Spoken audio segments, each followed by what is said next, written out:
Bismillahirrahmanirrahim. Elhamdülillahi Rabbil alemin. Ve salatu vesselamu ala nebiyyina Muhammed ve ala alihi ve sahabetihi ecma'in. Rabbi şrah li sadri ve yessir li emri ve ahlul uqdeten min lisani yefqahu qavli emma ba'd. Möhtərəm qardaşlarım, mən müncə özümə sonrası sizə Allah Teala'dan haqq təqvasına qorxmağı nəsihət edirəm. Çünki təqva Allah Teala'dan qorxmaq deməkdir. Gizlinə və aşkarda qorxmaq deməkdir. Allah Teala'dan aşkarda qorxmaq rahatdır. Hamı Allahdan aşkarda qorxa bilər. Amma Allah Teala'dan gizlinə qorxmaq çətindir. Çünki münafiqlər də əslən Allah Teala'dan aşkarda qorxurlar, amma gizlinə yox. Və Allah Teala'dan gizlinə qorxmaq elə təqvanın özüdür. Və bu günlərim qardaşlarım, hamımızın dəfələrcə elm əhlinin dərslərini işləyirik və dəfələrcə vurğulanan və xatlanan bir ayə haqqında danışmaq istəyirəm, bir ayə haqqında. Hansı ki o sələfin mənhəcidir o ayə. Hansı ki haqq olan firqənin, əhl-i sünnənin əsas üsullarından biridir. Yəni qaydalarından, sütunlarından, qayda şiirlərindən biridir. Allah Teala kitabında buyurur ki: "Fəsəlu əhlə zikri in kuntum la ta'lemun." Əgər bilmirsinizsə bilənlərdən soruşun. Və ayə diqqət yetirsəz qardaşlar, Allah Teala əmr eləyir çoxluğa, bilməyənlərə. Fəsəlu, siz soruşun. Əmr kimə gəlir? Çoxluğa. Yəni bunu göstərir ki, insanların çoxsu bilməyəcəklər. Və kimdən soruşun? Əhlə zikr. Əhlə zikr sözü isə təkdə gəldi. Bu da qrammatikadandır təbii ki. Yəni bilənlər az olacaqlar.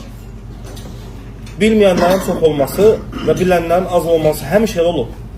Çünki əslən sahabilərin içinə baxsaq, sahabilərə də baxsaq, sahabilərin içində də hamısı alim deyildi. Düzdür, sahabilər ümumiyyətlə hamısı elm əhli idilər. Elmdən payları, nəsibləri var idi. Amma hamısı Ənəs ibn Məlik kimi deyil. Məsəl üçün, hamı Əbu Hüreyrə radiyallahu anh kimi deyil. Hamısı muxtir deyil. Yəni hətta elə sahabilər var ki, Allah Rasulundan hədis rivayət etməyiblər. Elə sahabilər var ki, Allah Rasulundan bir hədis və yaxud iki hədis rivayət ediblər. Və bu da onların elmdəki olan mərtəbələrini göstərirdi. Və zikrə əhl olmaqsa, o elmə əhl olmaqsa həmişə az olur. Və sadəcə olaraq burada qardaşlarım, diqqət yetirmək lazım olan məqam ondan ibarətdir ki, əgər Allah Teala əmr edibsə insanlara, yəni müsəlmanlara, əmr edibsə ki, bilmirsinizsə soruşun. Diqqət edirirsə Allah Teala o bilməyənləri, bilmədiklərini görə qınamayıb. Allah Teala qınamadı ki, niyə siz bilmirsiniz? Yəni insanın bilmədiyi bir şeyləri dinindən bilməməsi, onun qınanılmağı demək deyil.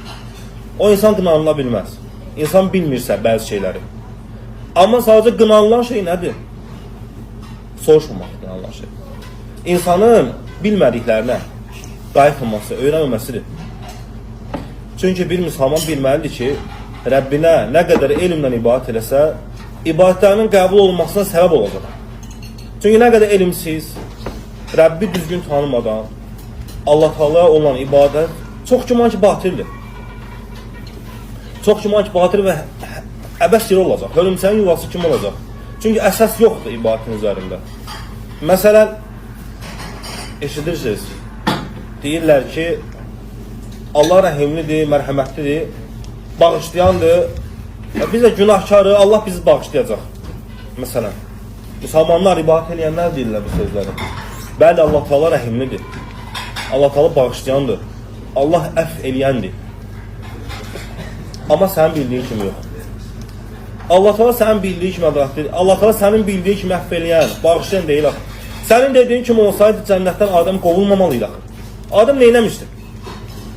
Bilmədiyi halda, Allah Teala'ya asi olmağı qəsd etmədiyi halda xəta elədi, asi oldu. Allah onu cənnətdən qovdu. Əgər Allah sən deyən kimi rəhimli olsaydı, cənnət böyük olmalıydı cəhənnəmdən. Cəhənnəm isə əksinə böyükdür. Hətta qiyamət günü adlarından bir yevmul məzid, artırma günü. Həm cənnət əhlinə nemətlər, üzərinə nemətlər, həm də cəhənnəm əhlinə əzab, üzərinə əzab. Allah Teala cəhənnəm əhlinə, Allah cəsədimizi ora haram eləsin. Allah Teala cəhənnəm əhlin, cəhənnəmə dolduqdan sonra Allah Teala deyəcək ki, hərim tələt, necə ki, qaf surəsində məşru ayələr bilirsiniz. Və cəhənnəm deyəcək ki, həl min məzid, artıq varmı? Cəhənnəm boş qalacaq. Amma cənnət söz sakinləri ilə də olacaq. Yəni görürsən, Allah sənə dediyin kimi rəhmli deyil. Allahı düzgün tanımaq lazım. Və insan da Allahı düzgün tanımaq üçün gərək Allahı tanıya elmi olan. Bilə ki, o Allah kimdir? Çünki axı şeytan Rəbbinə söz verdi ki, onları necə azdıracağına. Hətta insanı hərdən şeytan xeyirlə azdırır. Xeyirlə azdırır. Və insanı xeyirlə azdırmaq, məsələn, biz bilirik ki, insanın Allahın dininə dəvət eləməsi, insanın Allahın dininə çağırması, Allahın ona vacib etdiklərindəndir, gücü çatan qədər. Amma hərdən elə yer lazım ki, orada susmaq lazımdır. Səndən qeyrimlər varsın. Necə ki, Allah Resulü Muhammed sallallahu aleyhi ve sellem sahabələrin içində dedi ki, müminin məsəli kimə bənziyir? O hansı ağaca bənziyir? Və sahabələrdən biri vardır, o kiçik sahabələrdən biri. Və mən bilirdim ki, o xurma ağacını Allah Teala qəsd edir. Hər bir ağac kökünün üzərində möhkəm sabit olur. Və Allah Resulü müminin məsəlini ona bənzədirdi. Və sahabə deyir ki, gənc sahabə deyir ki, orada Əbu Bəkr Ömər var idi. Onlardan utandım. Məndən böyüklər olduğuna görə mən Allah Resulüna cavab vermədim. Amma halbuki bilirdim ki, orada Allah Resulü o ağacı, xurma ağacını qəsd edir. Müminin məsələ ağac kimidir? Hansı ki, çox hissəsi yuxarıda olsa da balaca bir hissəsi onu saxlayır. Və fikir verirsən, insanın hərdən bildiklərini susması elmdir. Hərdən insanın bildiyi şeyləri susması elmdəndir. Amma hərdən görürsən ki, müsəlmanlar hansısa bir şeylər işləyirlər və eşidir ki, məsələn, Allahın dinə kömək eləmək lazımdır, dəvət eləmək lazımdır. Amma necə gəldi? Nə özündən böyüyün yerini bilir, nə yaşda, nə elmdə. Amma görürsən, fəsad olur. Yəni, Allah Teala layiqincə tanınanda, Allah Teala layiqincə bililəndə, həm ona dəvətdə bərəkət olur, həm fayda olur, həm də ki, məqsəd, yəni Allahın dini onun dəvət kamilləşmiş olur. Amma belə sahabilər quduv idilər, ibrət idilər. Çünki Peyğəmbər sallallahu aleyhi ve sellemin yanındaydılar onlar. Və onlar Allah Resulü'nün yanında olduğuna görə hər hansı bir xətalar eləyəndə Allah Resulü düzəldir xətalarını. Hər hansı bir xəta edirlər, Allah Resulü'nün xətalarını düzəldirdi. Və ona görə də rahatdır. Kiminsə xətasını görmək və kiminsə xətasına görə özünü islah eləmək rahat bir şeydir. Əslində bu ağıl sahibi üçün bir neymətdir. Kiminsə xətasını görür, özünü islah eləmək. Amma kiminsə xətasını görüb yenidən o xətaya düşməksə, Allah Resulü mümini onun vəsləndirməyib. Allah Teala, Allah Resulü Muhammed sallallahu aleyhi ve sellem mümin haqqında nə deyir? Mümin Allah iman gətirən, haqq üzərində sabit olan bir çuxura 2 dəfə düşməz. Yəni bir xətanı 2 dəfə eləməz. Əgər eləyirsə, ola bilsin ki, o mümin deyil. Yəni aqisdir. Ona görə Allah Teala'nın dininə xeyirlə kömək eləmək lazımdır. Amma necə kömək eləmək lazımdır? Çünki Allahın dininə nə qədər kömək eləmək istəyənlər olurlar ki, zərər verilir. Və Allahın dininə kömək eləməyənlər var idi ki, nə qədər o kömək eləmək istəyənlərə xeyirli olur. O da nəyə görədir? O da Rəbbi düzgün tanımağa görədir. Yaxşı, o Rəbb kimdir? Kimdir o Rəbb? Bilirsiniz, Quran-ı Kərim 20 ildən çox bir zamanda nazil oldu. Muhammed sallallahu aleyhi ve sellemə 20 ildən çox bir zamanda. Yəni görürsən, az-az. Yavaş-yavaş, tədricən gəldi. İllər çəkdi. Bizim bugün rahat oxuduğumuz birdən 4, 5, 10 ay oxuyursan rahat. O bəlkə aylar çəkirdi, o ayələr nazil olması. Bəlkə də aylardan çox zaman keçirdi. Bunların hamısı səbəbləri var idi. İnsanlar yüklənməsin, yəni sahabələr. İnsanlar yüklənməsin, tədricən yavaş-yavaş öyrənsinlər. Ona görə tələsmək olmaz. Ona görə də Peyğəmbərə Muhammed sallallahu aleyhi ve sellem Rəbbi öz kitabında xeyirli bir qınaqla qınayır öz Peyğəmbərini Muhammed sallallahu aleyhi ve sellem. Və Allah Teala qadağan edir öz Rasuluna ki, sənə gəlməyən bir elm barəsində soruşulduqda tələsmə. Allah Rasuluna haram edir. Bilmədiyi bir elm, ona çatmayan bir elm barəsində soruşulan cavab vermək qadağan edir. Bəs yerdə qalanlara necə? Halbuki ona lazım olanda Allah Teala vəhy nazil edirdi. Yəni bilmədiklərini Allah Teala öyrədir ona. Və biz bu şeydə çox diqqətli olmalıyıq. Çünki bizim xəta eləməyimiz, bizim xətamızı kim düzəldəcək? Vəhy yoxdur. Bugün də elə bir qardaşlığın üstünü yaşayırıq ki, nəsihət edənlər də azdır. Qardaş qardaşı sigaret çəkər yerdə görünür, nəsihət eləmir.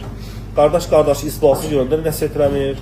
Qardaş qardaşı həftələrlə məscidə gəlmir, yəni onları nəsihət eləmir. Nəsihət də azalır. Müsəlmanların bir-birlərini nəsihət eləməyi də azalıb, təəssüf olsun ki. Və bu da onu göstərir ki, xətalar hissi olunmaya bilər. Ola bilər xətalar çox olsun. və ətrafındakılar da onu sussun. Ona görə insan gəlir Rəbbini tanıyır. Allah Teala layiqincə tanıyır. Çünki Allah Teala layiqincə tanınanda Allaha tərəf çağırmaq da sanlaşacaq və artıq biləcəksən, bu yolda olan çətinliklər, sıxıntılar səni narahat eləməyəcək. Bu şeylər səni narahat eləməyəcək. Kim sənə deyir, kim sənə deyir. Çünki Peyğəmbər sallallahu bu sözlər deyilirdi. Həmişə haqq əhlində parçalayan deyiblər. Həmişə deyiblər. Qardaşı qardaşa düşmən eləyən deyiblər. Cəmaatı bölən deyiblər. Həmişə deyiblər. Çünki bunu Allah Rasuluna deyirlər. Nə deyirlər Allah Rasuluna? Atanı balaya düşmən qoyan deyirlər. Qardaşı qardaşa düşmən qoyan deyirlər. Allah Rasuluna Muhammed sallallahu əleyhi və səlləm. Bu həmişə deyilir. Sözün düzünü demək, haqqı demək, nəsihət eləmək həmişə ağır olur və həmişə də ağır olacaq. Və kim də onu eləyirsə, onun düşmənləri çox olacaq. Bu təbiidir. Bu Allah Rasulunun yaşadıqlarıydı. Əgər biz də onun ümməti isə və biz də o şeyləri yaşayacağıq. Amma geriyə durma olmaz. Çünki dəyərli şeylər, qədir qiymətli olan şeylər həmişə çətin əldə olunur. Məsələn, valideynə baxmaq rahat bir şey deyil. Çətindir. Amma mükafatına var. Subhanallah. Valideynin Allah Teala buyur öz kitabında. Valideynlərindən ikisi və yaxud da biri sənin yanında ahıl yaşına çatsalar, onlara uf belə demə. Və diqqət yetir, Allah Teala niyə deyir ahıl yaşına çatanda? Çünki insan yaşlandıqca xasiyyət pisləşir. Uşaq kimi olur. Məsələn, lazımsız şeylərə əsəbləşir. Lazımsız şeylər deyinir. Ahıl yaşına çatıb artıq. Və həmən zamanda Allah Teala ki, fələ təqul ləhumə uf. Əl-ayə. Onlara uf belə demə. Nəyə görə? Biraz səbirdir. Biraz səbir eləsən, əcri böyüdür. Başqasına yaxşı baxmaqla valideyni yaxşı baxmaq elə deyil. Ona görə gələ adam, müsəlman, sələfi olduğu yolun qədir qiyməti, mahiyyətini bilə. Mahiyyət bilinsə, yol rahatlaşır. Mahiyyət bilinsə, səbəb nədir, məqsəd nədir? Bu yolun sonunda nə var? Valideynlərlə gözəl davranmanın sonunda nə var? Allahın razılığı var. Məgər Allahın razılığının qədir qiyməti var. Məgər Allah Taala'nın razılığının hər hansısa bir şeylə müqayisəsi var. Sənin bağışlamağın demir. O da girmədən cənnətə girməyə demir. Ona görə gəlir Rəbb tanına. Və Rəbbin yolu da tanına. Çünki Allah Teala kitabında buyurur ki, "İn tansurullaha yansur." Əgər siz Allaha kömək etsiniz, Allah sizə kömək edəcək. Və bu gün Allahın bizə köməyi yoxdur. Allah bizə kömək eləmir. Çünki biz Allaha kömək eləmir. Biz Allahdan qorxmuruq. Və Allahdan qorxmaq da Allahın istədiyi kimi olmalıdır. Çünki nə qədər batil firqələr var ki, minlərlə zikr edirlər. Məqsədləri Allahın razılığını qazanmaq üçündür, amma Allahın qəzəbindən başqa heç nə yoxdur ortada. Ona görə Allahın razılığını Allahın öyrətdiyi kimi qazanmaq lazımdır. Ona görə gələ Allah tanımaq. Və Allahı tanımaq da zaman istəyir, vaxt istəyir, cühd istəyir. Gəl insan çalışaq. Ya onu öz eləməlidir, ya da eləyənlərin yanında olmalıdır. Bir insan ya elm tələb eləməlidir, ya da elm tələb eləyənlərin yanında olmalıdır. Ya da ki, o elmi sevməlidir, ya da ki, artıq elm tələbələrinə əziyyət verməli deyil. Bu onlardan soruşmalı, necə ki, Allah Teala dediyi kimi, əgər bilmirsinizsə soruşun. Ola bilər ki, sən elm tələb eləməzsən, amma qınanmarsan. Amma ola bilər ki, sən elm tələb eləməzsən, amma qınanarsın. Ona görə gəlir müsəlman, öz qardı. Çünki o tələbələr də, o elm əhlində, necə Şeyx Rabi demişkən, onlar da mələklər deyirlər. Onlar da insanlar. Onlar da yeməyə, içməyə, ailəyə, həyata ehtiyacı var. Onlar da sənin kimidirlər. Heç bir fərq yoxdur. Necə Peyğəmbər sallallahu aleyhi ve sellemə Rəbbi Allah Rasuluna bu söz deyir. Allah Teala kitabında buyurur ki, de mən də sizin kimi bir bəşərəm. Subhanallah. Əgər Peyğəmbər sallallahu aleyhi ve sellemin bizdən fərqi yox idisə, bəs elm əhlinin bizdən nə fərqi olsun ki? Onlar da bizim kimi adamlardır, insanlardır. Ona görə də onların hər hansı bir şeydə xəta eləməkləri ola bilər. Onlar da bezə bilərlər, səbirsizləşə bilərlər. Ola bilər hər hansı bir şeydə nəfslərə qapıla bilərlər. Yunus əleyhissalam Rəbbinin vədinə qarşı müxalif oldu. O Peyğəmbər idi. Allah Teala ona qadağan qoymuşdu kənddən çıxmağı. Amma dözmədi. və ya deyir xətaya görə onun balinuddur. Hətta peyğəmbərlər belə xətalaya bilər. Ona görə insan müsəlman ya görə elmi sevə və elmi tələb edir. Ya görə elmi tələb edə bilmirsə, onun əhlini sevə və onlara da əziyyət verməsin. Və onlar üçün Allahdan bağışlanma istəsin. Allah sabitçiliyi istəsin. Deyir ki, İmam Əhməd rahiməhullah İmam Şafii oğlunu görəndə İmam Şafii oğluna deyərdi ki, sənin atan, yəni İmam Şafii 5-6 nəfərdən biridir ki, hər sübh çağında mən onun üçün Allahdan bağışlanma istəyirəm. Və istəyirəm ki, Allah onu bağışlasın. Daim. Və bizim burada hamımızın iman gətirməyinə, sələfi olmağımıza səvki olan böyük elm tələbələri var. Allah üçün nəfsimə cavab ver. Nə vaxt onu sübh namazda dua eləmsən? Valideynlərin sənə verə bilmədin, onlar veriblər. Və özün bilirsən, bu şeylər heç biri belə rahat olmadı. Nə qədər əziyyətlər oldu, nə qədər çətinliklər oldu. Ona görə qədər insan, müsəlman, əmanətin qədri qiymətini bilə. Əmanətin qədri qiyməti bilinsə, ola bilsin ki, Allah ona bərəkət versin.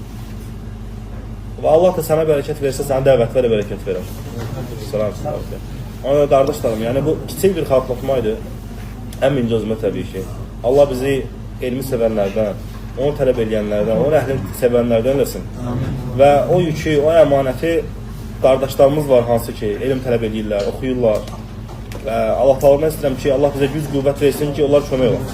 Onların yanında olaq, onlar dua eləyək. Allah Taala bizə dua eləyən dil nəsib eləsin. Həmişə qardaşlarımıza xeyir istəyək. Allah Taala bizə də elmi sevdirsin. Allah Taala bizi də o elmin əhlini eləsin. Allah bizə əfv eləsin, Allah bizi bağışlasın. Həmçinin Allah bilir və subhanəkə Allahümə və bihamdik, əşhədu ən la ilahə illə əntə, əstəğfiruka Allahümə və etûbü ileyk.